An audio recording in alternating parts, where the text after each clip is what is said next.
আল্লাহ বললেন কম হাসতে, কি করতে? কিন্তু আমরা কম হাসি বেশি, কাঁদি কম।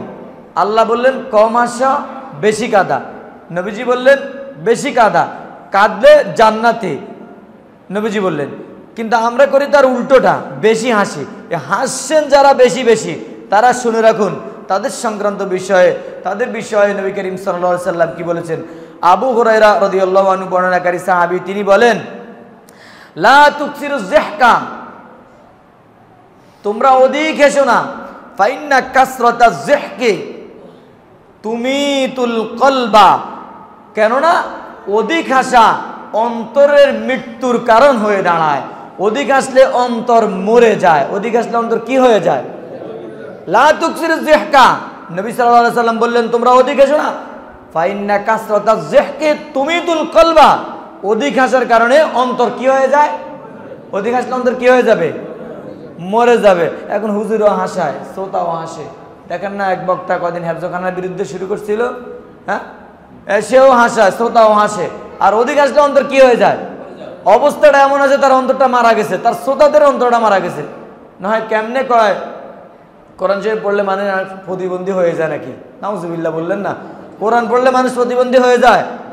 আল্লাহ বললেন মা হুয়া শিফা, আর সে বলে কোরআন পড়লে কি হয়ে যায়? আল্লাহ মাফ করে দেখ, ওই যে অন্তর কি হয়ে গেছে।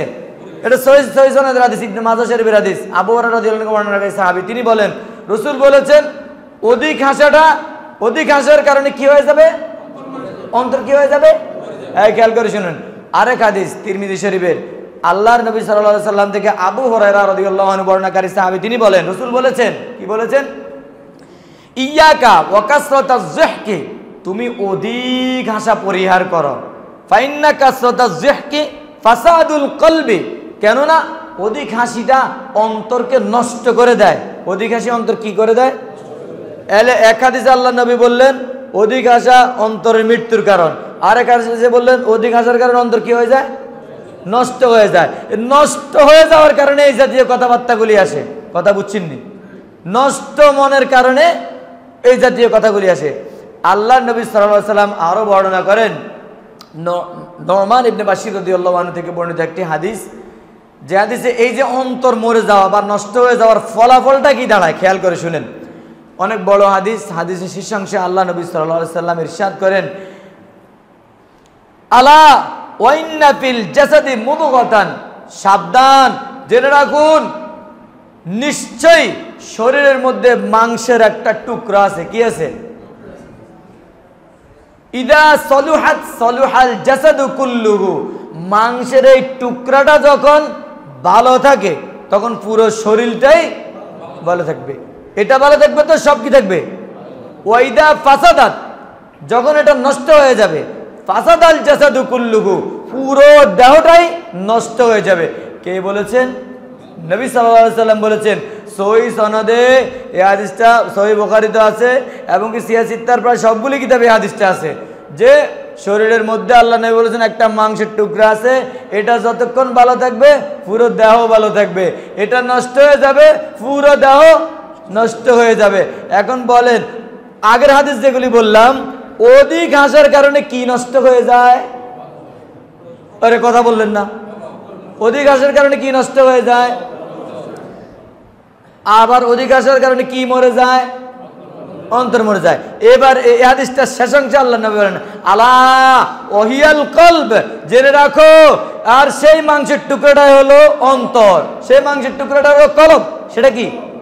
কলব। কলব নষ্ট হয়ে যাওয়ার কারণ কি?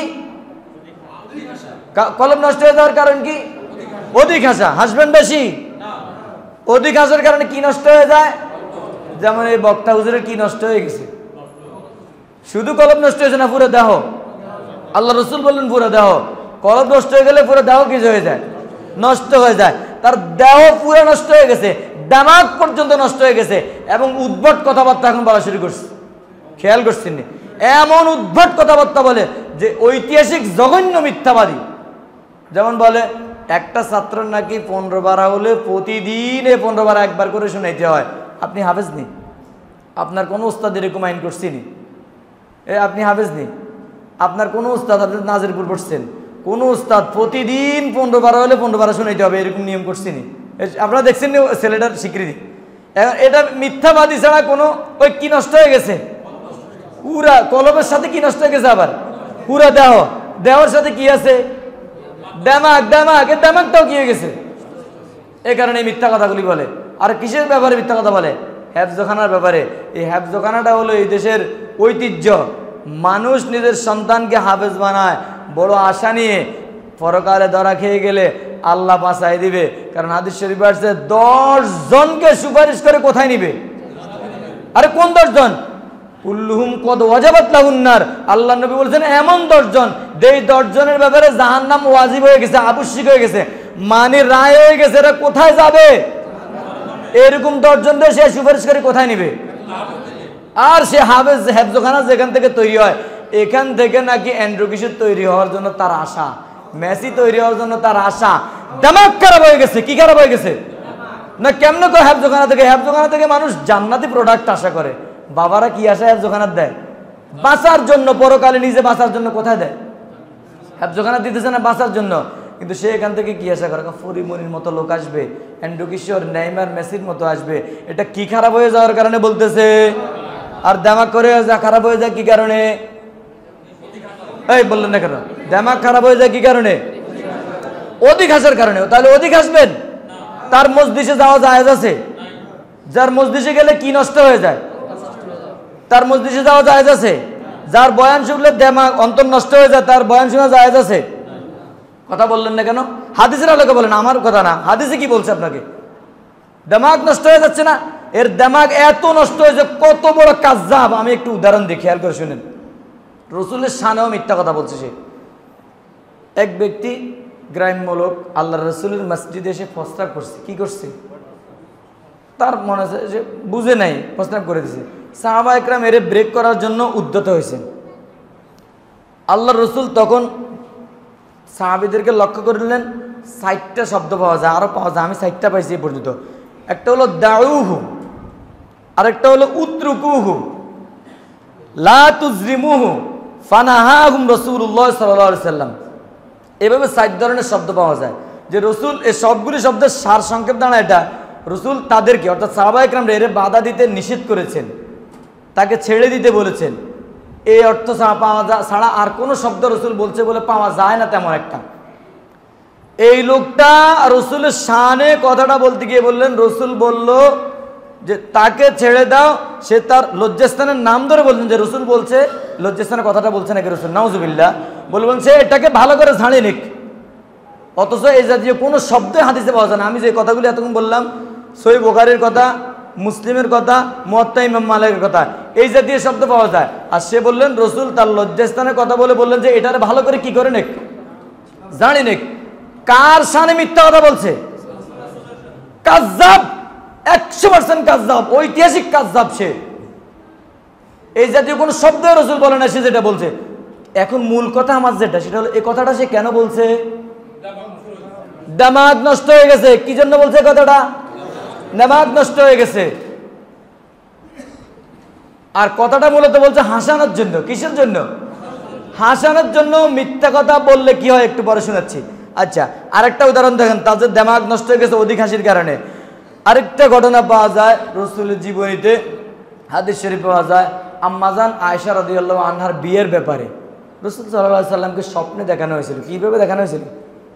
তো রসুল স্বপ্নে দেখার পরে যে কথাটা বললেন, বুখারী শরীফে পাওয়া যায় ঘটনাটা, ইয়াকু হাযা মিন ইনদিল্লাহি ইউমদিহি, যদি এইটা আল্লাহর পক্ষ থেকে হয় তবে তিনি এটাই করুক, তিনি তাই করুক। মানে স্বপ্নটা যদি আল্লাহর পক্ষ থেকে থাকে, আম্মাজানের সাথে বিয়ের বিষয়টা আল্লাহ রসুলকে স্বপ্নে দেখানো হয়েছিল। রসুল বললেন কি, ইয়াকু হাযা মিন ইনদিল্লাহি ইউমদিহি, যদি এটা আল্লাহর পক্ষ থেকে হয় তবে তিনি কি করুক, এটাই করুক। লোকটা বললেন তার বয়ানের মধ্যে, যদি এটা আল্লাহর পক্ষ থেকে হয় তাহলে বুড়াকালে একটা, এর ভাষায় বলছে আর কি, আমি পারতেছি না কথাটা বলতে, বুড়াকালের যাব কোনো শব্দই এখানে নেই। এখন নবীজির শানে এই যে বুড়া শব্দটা ব্যবহার করলো, এই যে মিথ্যা কথাটা বললো, বুড়া শব্দটা বলার কারণে মানুষ একটু খুশিতে কি হয়েছে? তাহলে এ হাসা, মিথ্যা কথা বলছে কি জন্য? কি জন্য? আর কার শানে বলছে মিথ্যা কথা? কথা বললেন না কেন? কি খারাপ হয়ে যাওয়ার কারণে বলছে? সে দিমাগ খারাপ হয়ে যাওয়ার কারণে জাতীয় মিথ্যা কথা সে বলছে। না হলে কোশ্চিন কালে রসুলের ব্যাপারে জাতীয় কথা মানুষ মুক্তি ভুলও বলে না। কি খারাপ হয়ে গেছে তার? এবং কিসের কারণে খারাপটা হয়েছে এটা বলেন। অধিক হাসা কিসের কারণে? রোগটা কোথায়? রোগটা কোথায়? অধিক হাসার কারণে কি খারাপ হয়ে যায়? প্রথমে অন্তর। অন্তর কি খারাপ হয়? অন্তর। অধিক হাসার কারণে অন্তর নষ্ট হয়ে যায়, অধিক হাসার কারণে অন্তর মরে যায়। আর আল্লাহ রসুল বলেছেন অধিক হাসার কারণে যেহেতু অন্তর যেটা মরে যায়, অন্তর যার মরে যায়, অন্তর যার ঠিক না থাকে, তার পুরা বডিটাই কি হয়ে যায়? আল্লাহ তাআলা আমাদেরকে হেফাজত করুক, বলি আমিন। সাবধান, এই যে মিথ্যা কথাটা বলে মানুষকে, আমরাও বলি দোকানে, আপনারা যে বসে বসে মিথ্যা কথা বলেন মানুষকে হাসানোর জন্য, ঘরে বলেন, বাড়িতে বলেন, বন্ধুদের সাথে বলেন, এই মিথ্যা কথা বললে কি হবে? হাসানোর জন্য। মুআবিয়া ইবনে হাইদা রাদিয়াল্লাহু আনহু বর্ণনাকারী সাহাবী, এই মুআবিয়া বলতে ওই মুআবিয়া না যিনি আমাদের খলিফা ছিলেন, উনি না, আরেক মুআবিয়া, আল্লাহ রাসূলের প্রিয় সাহাবী ছিলেন। আবু দাউদ শরীফের হাদিস, তিনি বলেন, রাসূল বলেছেন ওয়াইলুল লিল্লাযী ইউহাদ্দিসু বিল হাদীসি লিইয়ুদহিকা বিহিল কওমা, ওই ব্যক্তির জন্য ধ্বংস যে মানুষকে হাসানোর জন্য কথা বলে। কিসের জন্য? কার জন্য ধ্বংস? জাতিরে যে হাসানোর জন্য কথা বলে। ফায়াকযিবু, অতঃপর মিথ্যা বলে। কি জন্য? হাসানোর জন্য কি করে? মিথ্যা বলে। ওয়াইলুল্লাহু ওয়াইলুল্লাহু, রাসূল বললেন সে ধ্বংস, সে ধ্বংস। এক হাদিসে 3 বার বললেন ওই লোকটা ধ্বংস, যেই লোকটা জাতিরে হাসানোর জন্য কথা বলে, কথার ভিতরে মিথ্যা বলে। এই বক্তাটা মিথ্যা বলছিনি আল্লাহ রসুলের শানে, দুটো ঘটনা দেখাইলাম। হেফজখানার ব্যাপারে মিথ্যা বলছিনি, রসুলের শানে মিথ্যা বলছিনি। এবার বলেন এর কি কারণে তার ভিতর থেকে এগুলি আসতেছে? অধিক হাসির কারণে কি খারাপ হয়ে গেছে? এখন যেটা খারাপ, খারাপ কোম্পানির মাল যেগুলি বাইর হয়, এগুলি ভালো বাইর হয়নি। এই খারাপ কোম্পানির মালগুলি কি বাইরে বাইরে ভালো আসেনি? এই কারণে তার পক্ষ থেকে যে ডেলিভারি যায় আসতেছে, উদ্ভট দামাগ এত খারাপ হয়ে গেছে, ওই হেফজখানাত পড়ে নাকি ইয়ে হয়ে যায়, প্রতিবন্ধী হয়ে যায়। অথচ আপনাদের এখানে হচ্ছে হাফেজ ইয়াসিন, আমাদের গ্রামের আব্দুর রব সাহেবের ছাত্রা, ওনার ভাতিজা, কথা বলতে পারতো না, কিন্তু কোরআন পড়তে পড়তে পড়তে পড়তে এখন সে কথা বলতে পারে। সুবহানাল্লাহ বললেন না? আরে আল্লাহর কোরআনের কেরামত, এটা মুজিজা, কোরআনের মুজিজা। আল্লাহ তাআলা সুস্থ করে দিয়েছে। অনেক ছেলেমেয়ে আছে আমরা দেখলাম অসুস্থ, মা বাবা বেশিরভাগ দুর্বলগুলোরে কোথায় দেয়? এ বলেন, সত্য বলেন, দুর্বলগুলো কোথায় দেয়? এ পড়তে পড়তে একসময় আল্লাহ তাআলা তাকে সবল করে দেয়। আরে আমার ধরেন না, আমার বাবার দরকার ছিল বড় সন্তানটারে মাদ্রাসা দেওয়া, কিন্তু আমি সবার ছোট, শেষটারে কি দিছে? তাহলে কোনটা চিন্তা করে গার্ডিয়ানরা? আর এগুলা কোরআন পড়তে পড়তে পড়তে পড়তে একসময় আল্লাহ তাআলা অলৌকিকভাবে সুস্থ করে দেন। সুবহানাল্লাহ বললেন না? আল্লাহর বান্দারা, সুতরাং এই ব্যক্তির কথা ধরে কেউ কোরআন থেকে নিজের ছেলেকে সরাবেন না। এই ব্যক্তির কথা ধরে কেউ ইসলাম থেকে পানি যার আসবে, তার ঠিকানা কোথায়? কেমন ভাবে আল্লাহ নবী বলছেন লা ইয়ালিজুন নার রাজুলুন, মনে রাখবেন আল্লাহ নবী বলছেন লা ইয়ালিজুন নার রাজুলুন বাকা মিন খাশিয়াতিল্লাহ হাত্তা ইয়াউদাল লাবানু ফিদ দারঈ, ওই ব্যক্তি জান্নাতে প্রবেশ করবে যে আল্লাহর ভয়ে কেঁদেছে। হাত্তা ইয়াউদাল লাবানু, লা ইয়ারজুন নার রাজুলুন বাকা মিন খাশিয়াতিল্লাহ, ওই ব্যক্তি জাহান্নামে প্রবেশ করবে না যে আল্লাহর ভয়ে কেঁদেছে। হাত্তা ইয়াউদাল লাবানু ফিদ দারঈ, যতক্ষণ না দুধ ওলানে ফিরে যায় ততক্ষণ পর্যন্ত এই লোকটা কোথায় যাবে না? জাহান্নামে যাবে না। মনে থাকবে?